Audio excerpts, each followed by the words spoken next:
And welcome to a special edition. Let's call it March Madness special edition for the Michigan Wolverines with Chris Young, the Crawford Podcasting Network. Down in the Blocks is our 3-year running podcast. And for the Wolverine Center and we were, let's say, pleasantly shocked of how good things worked out. I mean, yes. Chris, I don't know about you, but I got twisted up into it. Yeah, this team needs to win. So I'm watching like Duke and Tech, and then I'm watching Tennessee and Texas A&M and Memphis and SMU, and some things are going right and some things are not going right, and it's like good Lord, why am I doing this to myself? Well, I mean, we don't have any control over it anyway, but it was just a weird weekend, 4 days of misery after Michigan's absolutely horrendous final 12 minutes and 30 seconds in the Big Ten tournament opener.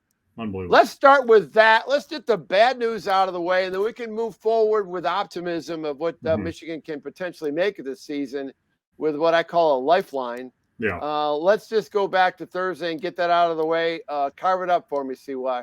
I mean, the only way to describe that game is just a total implosion. Just absolutely fell apart. We had the game won. And with 12 and a half left to go, we just were like, okay, we got this. No worries. We're not going to play defense. We're not going to play offense. We're just playing defense. We're just going to run it down and just see what happens. The sea parted on those dribble drive penetrations. Unbelievable. And then as the sea parted, then when Hunter, one of the big guys, would step up, nice easy lob to Trace Jackson Davis for dunks. Yeah. And I mean, he was hanging on the rim the whole last 10 minutes of the game. It was unbelievable. Yeah. The best way to describe it is a total lack of focus. And you could see it. There was a couple times that even the bench, there's that infamous picture now of Phil Martelli sitting on the bench where he's like this, and it's like with 5 minutes left to go, and he knew right then. Well, as a former player, you could tell. Well, I knew it at 60-50, Michigan was in serious trouble. But let me ask you this question, and you've been in those situations. Mm-hmm. How do you stop the bleeding halfway through that hemorrhage? I mean, is it possible to put a tourniquet on something like that or not? Mm-hmm. Oh, of course. You just get back to what got you there. You don't shoot quick shots. You don't shoot threes in transition. You run that high pick and roll with Hunter. You roll him down to the block and you let him go inside and go to work. And why did not that happen? I mean, why is it lack of leadership or what is it? Yeah, because everything else was working. So they just kept on trying to do the same things that they've been doing before, and the shots weren't falling. And they weren't playing defense, and they were giving up threes, and they were giving up and ones, and all this kind of stuff. And then you get a little anxious. It's like, oh well, this 15-point lead is now down to a 10-point lead. Well, we'll just come down and we'll shoot a quick one, and we'll get a three, and that'll stem the bleed. Instead of slowing the pace down, everybody catching their breath, and just ball fake up, drop it down into Hunter Dickinson, and let them go to work. Yeah, 12 empties in a row. It's as easy as that. Just calm down. And there was way too much excitement. There was way too much nervous energy on the court that they just couldn't figure it out. Yeah, 12 empties. I think a 10-minute drought. Yep. No field goals in that time span. Yeah, 2 free throws and that was it. And then Devontae all of a sudden had a hard time. He looked like a seventh grader trying to dribble a basketball after looking so stellar against Ohio State. Yep. As good a guard play as I've seen in recent times at Michigan. And then in the first, 28 minutes of this game, he was pretty doggone good. Mm-hmm. Caleb Houston, once again, a lot of minutes for not a lot of points and a lot of contribution. Yeah. That one will continue to mystify me. I'm just chalking that up to, the fact he's young. We'll just leave it at that. And he's not going anywhere, and he can fix everything next year and have a terrific year with some additional talent coming in. Yeah. But I can't imagine what it was like as a player to have that performance after Ohio State, and then the weight of the 4-day wait or 3.5 day wait. Yeah. Well, I mean, where you're just banging your head against the wall. Well, and like misery. You said, sitting back and watching the games, I watched that entire Duke Virginia Tech game, and as soon as Tech won that game, I said, "Oh man, we are screwed. There is no way we're getting in now. There's absolutely no way." I know. I think and then every other game that I watched, it's like, man, the chips just kept falling in the wrong direction. Everyone's like, "Oh man, that's another team that was on the bubble or right on the verge of getting in, and they're in, and oh man, we're just totally screwed." But Joey Brackett says, and Joe Lenardi, I've always believed in him more, and he's the ESPN analyst. The CBS analyst, Jerry Palm, was all against Michigan was out. Yeah, okay, then about something happened because all of a sudden a half hour before, he said Michigan's in. Yeah. So someone leaked something to him or something, or CBS said, "Hey, listen, you better not, that's enough of this." Yeah. I don't know what he has against Michigan, Yeah. but I want to say this also, and we'll put the cap around this nightmare down in Indianapolis, where Michigan will return to the scene of the crime on Thursday. So Jack Ebling, my radio partner, who you well know, he was down there because Michigan State was playing at night. Yep. So he's looking around the arena when Indiana starts getting in this roll, and he's looking at Wisconsin fans in there, obviously, Rutgers fan, all these fan bases who are on their feet cheering for Indiana against Michigan. Yeah. And he said, we've often talked about that, the big screen, the old fight song thing they used to do over the court. And when you were playing back then, they started that ritual. And it's like, wow. I mean, do people hate, everybody's cheering for all the fight songs, but Michigan, everybody booing whole arena, not just Ohio State, just not Michigan State. Yeah. Why is this, in your opinion, as a player, why is this? See, I've never been able to put my finger on why that is. I mean, as far as all the fans cheering, I'm obviously I played. I do some analyst stuff and all that. But if I was in that arena, it'd have been hard pressed for me to, not for a Michigan game, but for another team. Even if Michigan State was playing and they were down 15 or 20, and they start making a comeback, they start making some shots and making plays. I'm just going to get caught up in the emotion of the game and just start cheering. I think that's what a lot of it was. I think that maybe, sometimes it's like, I want to give you an example. When I saw St. Joseph beat, this is going way back before you were born, down at Dayton Arena when they upset Mark Aguirre and Terry Cummings, a team, St. Joseph. I think Martelli, he might have been, he was coaching by then, but I mean, that was his school. Yeah. And we were all caught up in it because we were witnessing history. Okay. Well, this wasn't so much historical, but I think what people like is they like to see the comeback completed. Yes. Maybe that's it. But there's still some fundamental disdain for Michigan. Oh, there's absolutely. No two ways about it. I mean, you said it exactly right. Like when Virginia went down a couple of years ago, the 16-1, Yes. You like watching it because it's exciting. It's not just a blowout. I've always hated on both sides of it because I've been on both sides of many of them. Blowouts, those games aren't any fun. They're not any fun to play in. They're not any fun to watch. No, you just want to get the game over. You just want to be done with it either way. Like this is just a waste of time. And as a fan, like if I got the clicker in my hand, I'm going through and I see it's a blowout.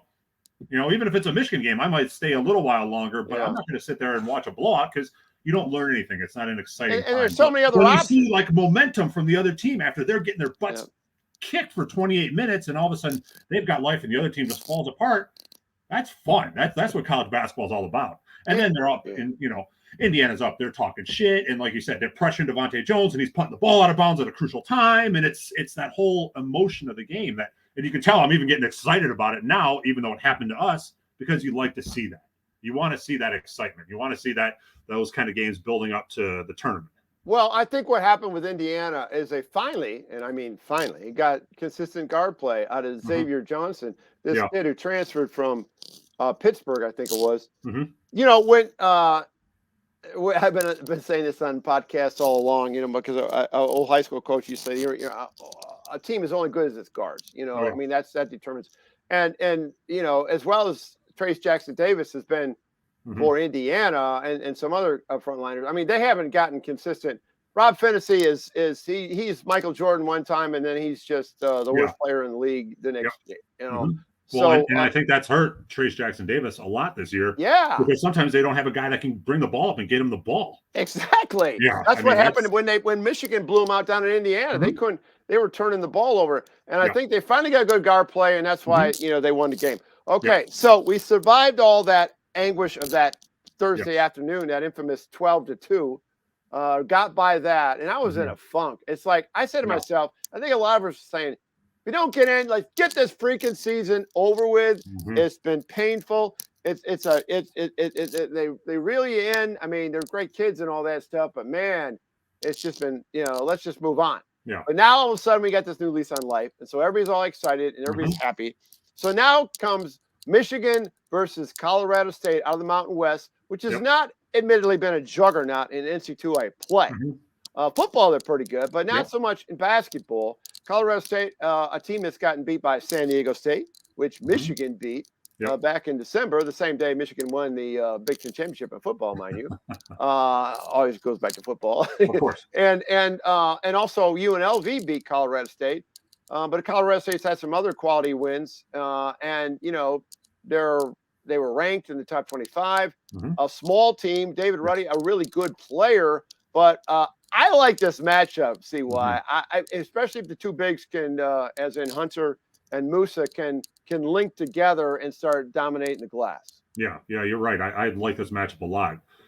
I've only seen Colorado State play one time this year, but they're a 4-out, 1-in type team. They like to shoot a lot. They don't rebound the ball very well. And the one guy they have playing inside is 6'7", 6'8", he's that. burly. He's a big burly kid. He's a big strong kid, but I mean, he's not a 7-footer. He's not someone that's going to block any shots. So you get to the bucket, you should be able to finish without a whole lot of problem. But the thing that they do very well is they control the tempo of the game. They're fundamentally strong. They like to slow the tempo out. They get a defensive rebound, and they're virtually walking the ball up the court. I mean, it's very slow. It's very methodical. They're running opposite of Michigan State. Yeah, exactly. Yeah, they're not a helter team at all. They're going to really slow the tempo down. So when we get opportunities to run on them, we got to run. We got to crash the offensive glass because they've got nobody that can box us out. Musa Diabate should have a field day because he's going to be guarded by someone that's probably 6'4", maybe 6'5". So he should be one of our main weapons, especially down on the block, getting to the offensive glass. And then we just got a defensive rebound and run on them. And I don't really see them being a whole lot of a problem, even if we don't shoot the ball incredibly well, because we just have so much more size than what they have. Yeah, but that being said, Michigan's 11 seed, Colorado State's a 6 seed. I don't know what the spread is. I would think it's 2. Colorado State by 2. Michigan 2. Yeah. Michigan by 2. The 11th seed over the 6th seed. Okay. Whatever. And I don't know how they come up with all that, but it's just one of those things. Okay. So that being said, I still think Michigan, back to your thing about the perimeter and shooting beyond the 3, I think they got to be in the 7 to 10 range on threes in terms of number of 3 balls. Yeah.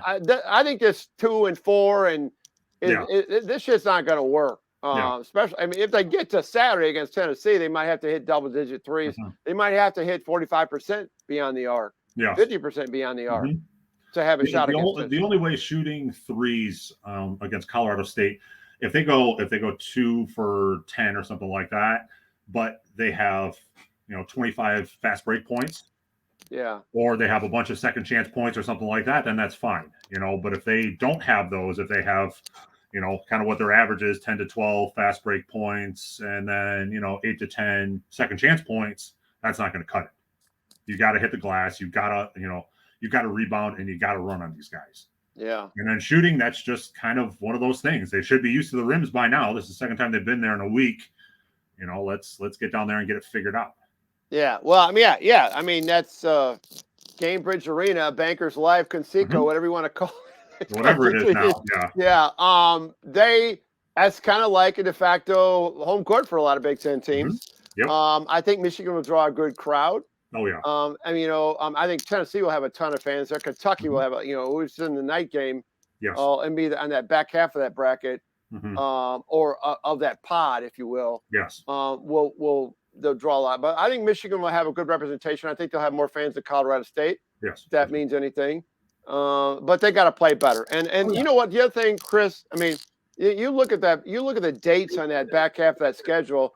The last 7 to 9 games. I mean, there's been like 3 days rest at max, dude. A day rest in some cases. 3 games in 5 days. They finally had a flat out full week off. How much can that help? Oh, tremendous! And it allows you to clear your mind more than it allows you to rest your body, because obviously they're going to rest. They're going to do all the rehab, prehab stuff, and get a good weight session in, get a good solid 2-hour 5-on-5 practice in, probably Saturday and Sunday, and then start prepping for Colorado State today. And it's a new season now. put what happened in the Big Ten and the preseason and everything behind you.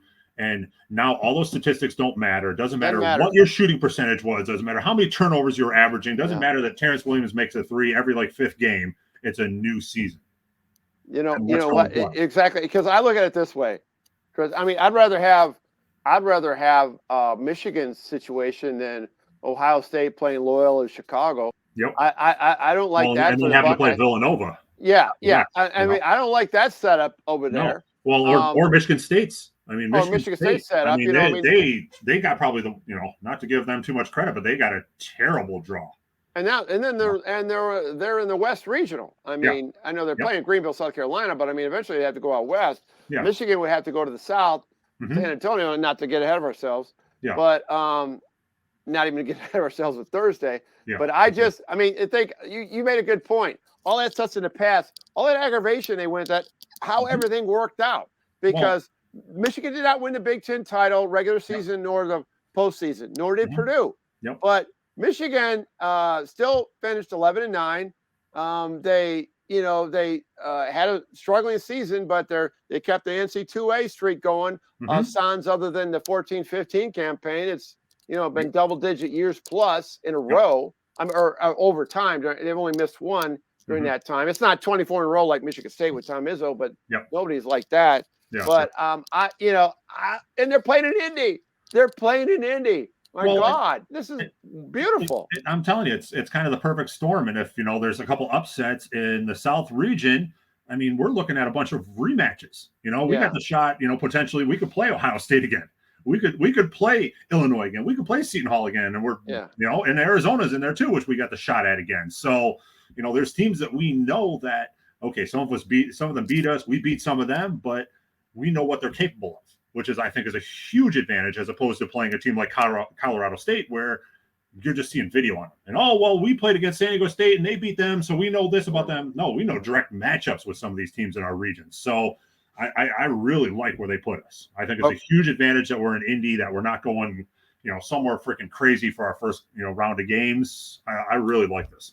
Okay. Now, my last question for you, CY, is this. I mean, of that, starting, 8 players in the rotation for Michigan, whether it be in the front court, Musa, Hunter, and Caleb, or, the back court, you got Devontae, Eli Brooks, maybe Kobe Buffkin. I don't know where he was. He didn't play the other day. Or T. Will coming off. Brandon Johns putting in his 8 or 10 minutes. Who's got or Frankie coming off the bench, who I think is the future? Who is the guy that you think has to step up and make a contribution in this game and future games if they survive and advance? It's Terrence Williams and Frankie Collins. You think those two guys? Yeah, those are the two guys. Because we've seen Terrence do it. It's like, what do we figure out? It's like every third or fourth game is a game that he steps up and he makes all the plays. And they have a big win. They beat Indiana in Bloomington when he stepped up. And it's because of what he did. So he's really the X factor on this team. If he shows up against Colorado State, and then if we get to Tennessee and, he shows up against them, we beat those teams. And then if Frankie Collins can come in, speed that tempo up, especially against Colorado State, and not kick the ball out of bounds and get us into offense and maybe get a couple buckets, get a couple assists, we win that game, hands down. And then we get into this Tennessee game, and then we're really playing with house money. Well, it's house money, and there's, it'll be daunting. But I go back, I always do it, and I told Borton this on the Wolverine.com podcast a little bit ago, that I always do these historical paths. Let's retake that same path down in Indianapolis that I attended as media back in 2017. On a Friday, they played Oklahoma State. Brad Underwood, the Illinois coach, was the Okie State coach. Yep. And Michigan won that game by 1. And then they played Sunday in a quote-unquote daunting task of playing the 2 seed Louisville Cardinal. Rick Pitino was the coach. Yep. And oh my God. And they had some of their national championship players were still on that team. Michigan won the game. And what did it take? It took, a lot of contribution, but a guy named DJ Wilson, all of a sudden, who literally earned himself an NBA contract in March Madness. Yes. And he was gone. But I'm looking for the DJ Wilson, and maybe the DJ Wilson is Terrence Williams, like you just said. Yes. Some of these guys, who all of a sudden is like, wow. Yeah. That kid's played amazing, and DJ Yeah. Wilson was amazing. Oh, he was amazing. But before that, I mean, what was he averaging? 5 or 6 minutes a game, if even that. And like you put him in, and he just looked like a deer in headlights. Patino didn't. They didn't even. He wasn't on the scouting report. No, he wasn't on the scouting report because I remember him vividly in the postgame presser, back behind all the pipe and drape and everything. He's just like, this DJ Wilson. We really had not focused on that young man. Yes. And he was unbelievable. Yeah. Well, and that's kind of the performance that I've been looking for Brandon Johns for 2 years now. Like, okay, come on, man, because he's got the same body, he's got the same skill set as DJ Wilson, and he's got more experience than DJ Wilson, but it's just not there. That's why, not to count him out, but I think it's got to be Terrence Williams that has those games. Yeah. And granted, now he's on everybody's scouting report because, like you said, what he did down in Bloomington, what he's been able to do in certain games where, he basically puts the team on his back for 3 or 4 minutes and is like, I'm just going to score and I'm going to get every rebound and I'm just going to do this. And then there's games like this past Thursday where it's like he's just running up and down, like just kind of, off in his own world. Well, what happened is you had a DJ Wilson supplement what Derek Walton and Mo Wagner were doing. And Zach Irvin had a terrific game. I mean, the constants being supplemented by a guy coming off the bench, like T. Will has done every third or fourth game. Make that more frequent. Yeah. Michigan could make a run. Again, great job, CY. He's Chris Young, the former Wolverine, number 45 out of Detroit Catholic Central, which is winning state championships in literally every sport I've noticed. Every sport, yeah. I don't know what it is. You're the Michigan of high school athletics. Yeah, that's for sure. Yeah, they just won in hockey the other day, and they're in the regional semifinals in basketball tonight. Yeah. So a lot of pride in CY. Yes, sir. Former Shamrock. We'll talk soon. Down in the Blocks with Chris Young on the Crawford Podcasting Network.